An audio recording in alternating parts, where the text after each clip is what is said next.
Hi friends, welcome back to mother's kitchen by Arya. അപ്പോൾ നമ്മുടെ പുതിയൊരു റെസിപ്പി വീഡിയോയിലേക്ക് എല്ലാവർക്കും സ്വാഗതം.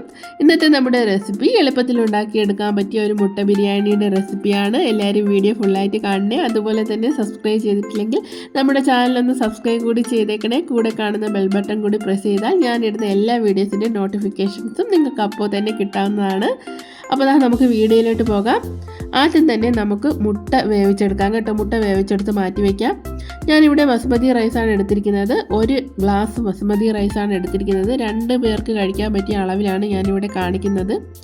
അരി നന്നായി ഒരു 3-4 വെള്ളത്തിൽ കഴുകിയ ശേഷം ഒരു 15 മിനിറ്റ് കുതിർക്കാനായി മാറ്റി വയ്ക്കാം. ആ സമയത്ത് നമുക്ക് ഇവിടെ അരി വേവിച്ചെടുക്കാനുള്ള വെള്ളം വയ്ക്കാം. ഇതിലേക്ക് ആവശ്യത്തിന് ഉപ്പും കുറച്ച് പെരിഞ്ജീരകവും ഒരു 3 ഗ്രാമ്പും ഒരു ഏലക്കയും ഒരു ചെറിയ കഷ്ണം പട്ടയും കൂടി ചേർത്ത് കൊടുക്കാം. വെള്ളം നന്നായി തിളച്ച് വന്ന ശേഷം നമ്മൾ നേരത്തെ കുതിർത്ത് വെച്ചിരിക്കുന്ന അരി ഇതിലേക്ക് ഇട്ട് കൊടുക്കാം. ഇനി ഇത് നന്നായി ഒന്ന് ഇളക്കിയ ശേഷം ഇതിലേക്ക് 1 ടീസ്പൂൺ ഓയിൽ കൂടി ചേർത്ത് കൊടുക്കാം.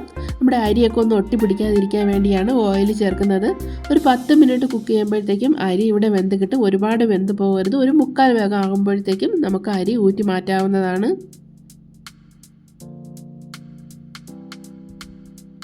ഇനി ഒരു പാനിലേക്ക് കുറച്ച് ഓയിൽ ചൂടാക്കാം. നമുക്ക് കുറച്ച് ഉള്ളി ഒന്ന് ഫ്രൈ ചെയ്തെടുക്കണം. ഞാനിവിടെ 2 സവാളയാണ് എടുത്തിരിക്കുന്നത്. 2 സവാള ചെറുതായ നീളത്തിൽ അരിഞ്ഞത് എടുത്ത് നല്ലതുപോലെ ഒന്ന് ഫ്രൈ ചെയ്തെടുക്കാം. നല്ല ബ്രൗൺ കളർ ആവുന്നത് വരെ ഫ്രൈ ചെയ്യാം. അപ്പോൾ സവാള നല്ലോണം ഫ്രൈ ആയി കിട്ടിയിട്ടുണ്ട്. ഇനി നമുക്കിതൊരു പാത്രത്തിലേക്ക് മാറ്റാം.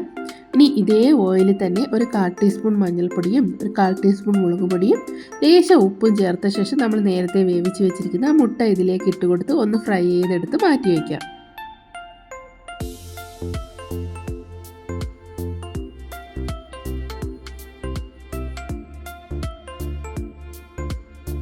ഇനി നമ്മൾ ബിരിയാണി തയ്യാറാക്കാൻ വേണ്ട പാത്രം അടുപ്പത്ത് വെച്ച് കൊടുക്കാം. ഇത് ഒന്ന് ചൂടാകുമ്പോഴത്തേക്ക് ഇതിലേക്ക് 1 ടേബിൾ സ്പൂൺ നെയ്യും 1 ടേബിൾ സ്പൂൺ ഓയിലും ഒഴിച്ചു കൊടുക്കാം.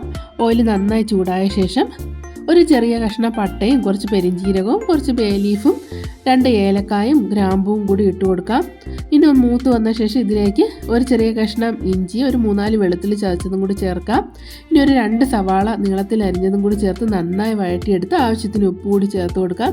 ഇനി ഞാൻ ഇതിലേക്ക് ഒരു പച്ചമുളക് അരിഞ്ഞതും 2 തക്കാളി ചെറുതായി അരിഞ്ഞതും കൂടി ചേർത്ത് നന്നായി വഴറ്റിയെടുക്കുന്നുണ്ട്. ഇത് നല്ലോണം വഴന്നു വന്ന ശേഷം നമുക്കിതിലേക്ക് വേണ്ട പൊടികളൊക്കെ ചേർത്ത് കൊടുക്കാം. 1/2 ടീസ്പൂൺ മഞ്ഞൾപ്പൊടി, 1 ടീസ്പൂൺ മുളക് പൊടി, 1/2 ടീസ്പൂൺ മല്ലിപ്പൊടിയും ചേർത്ത് കൊടുക്കാം. ഇതിൻ്റെ പച്ചമണമൊക്കെ ഒന്ന് മാറുന്ന വരെ ഇത് നന്നായി ഇളക്കിയെടുക്കാം.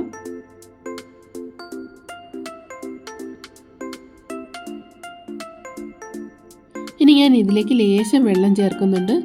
നമ്മുടെ അരപ്പൊക്കെ ഒന്ന് വെന്ത് കിട്ടുന്ന സോഫ്റ്റ് ആവാൻ വേണ്ടിയാണ് ലേശം വെള്ളം ചേർത്ത് കൊടുക്കുന്നത്. ഇനി നമ്മൾ നേരത്തെ വറുത്ത് വെച്ചിരിക്കുന്ന സവാളയിൽ നിന്ന് കുറച്ചെടുത്ത് കൈകൊണ്ട് നല്ലോണം പൊടിച്ച ശേഷം ഈ അരപ്പിലേക്ക് ചേർത്ത് കൊടുക്കാം. ഇത് നല്ലോണം മിക്സ് ചെയ്തെടുക്കാം കേട്ടോ.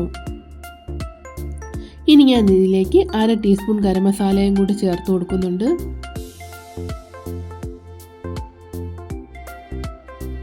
നമ്മുടെ വെള്ളമൊക്കെ വറ്റി ഗ്രേവി നല്ല തിക്കായി വന്നിട്ടുണ്ട്. ഞാൻ ഈ ലേശം വെള്ളം കൂടി ചേർത്ത് കൊടുക്കുന്നുണ്ട്. അപ്പോൾ നമ്മുടെ ഗ്രേവി ഒന്ന് സോഫ്റ്റ് ആവാൻ വേണ്ടിയാണ്.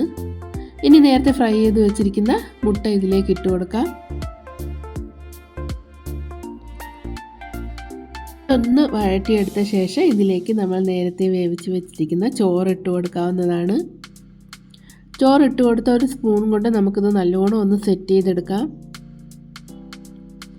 ഇനി ഇതിലേക്ക് ഫ്രൈ ചെയ്ത് വെച്ചിരുന്ന ബാക്കി സവാളയും കുറച്ച് മല്ലിയിലയും കൂടി ഇട്ട് കൊടുക്കാം.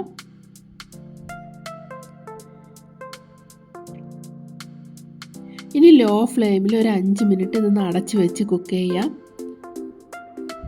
5 മിനിറ്റിന് ശേഷം ഇത് ഓപ്പൺ ചെയ്ത് ഇതിന് മുകളിലായിട്ട് ഒരു 1/2 പീസ് നാരങ്ങയുടെ നീര് ഒഴിച്ചു കൊടുക്കാം.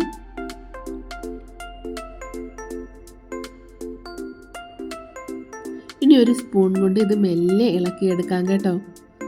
നമ്മുടെ മുട്ട ബിരിയാണി ഇവിടെ റെഡി ആയിട്ടുണ്ട്. അടിപൊളി ടേസ്റ്റാണ്. എല്ലാവരും ട്രൈ ചെയ്ത് നോക്കണം. ഈസി ആയിട്ട് തന്നെ ഉണ്ടാക്കിയെടുക്കാം. കുറച്ച് ഇൻഗ്രീഡിയൻസ് കൊണ്ട് വളരെ പെട്ടെന്ന് തന്നെ ഉണ്ടാക്കിയെടുക്കാൻ പറ്റിയ ബിരിയാണിയാണ്. അപ്പോൾ രാവിലെ മക്കൾക്കൊക്കെ ലഞ്ച് ബോക്സിന് ഈസി ആയിട്ട് ഉണ്ടാക്കി കൊടുത്തു വിടാം. കുട്ടികൾക്കൊക്കെ ഒരുപാട് ഇഷ്ടപ്പെടും കേട്ടോ, അത്ര നല്ല ടേസ്റ്റാണ്. അപ്പോൾ എല്ലാവരും ട്രൈ ചെയ്ത് നോക്കുക. അപ്പോൾ വീഡിയോ ഇഷ്ടപ്പെട്ടാൽ ലൈക്ക് ചെയ്യുക. അടിപൊളി റെസിപ്പികൾക്കായിട്ട് നമ്മുടെ ചാനലൊന്ന് സബ്സ്ക്രൈബ് കൂടി ചെയ്തേക്കണേ. അപ്പോൾ വീണ്ടും നല്ലൊരു റെസിപ്പിയായിട്ട് നമുക്ക് കാണാം. Tata, thank you for watching.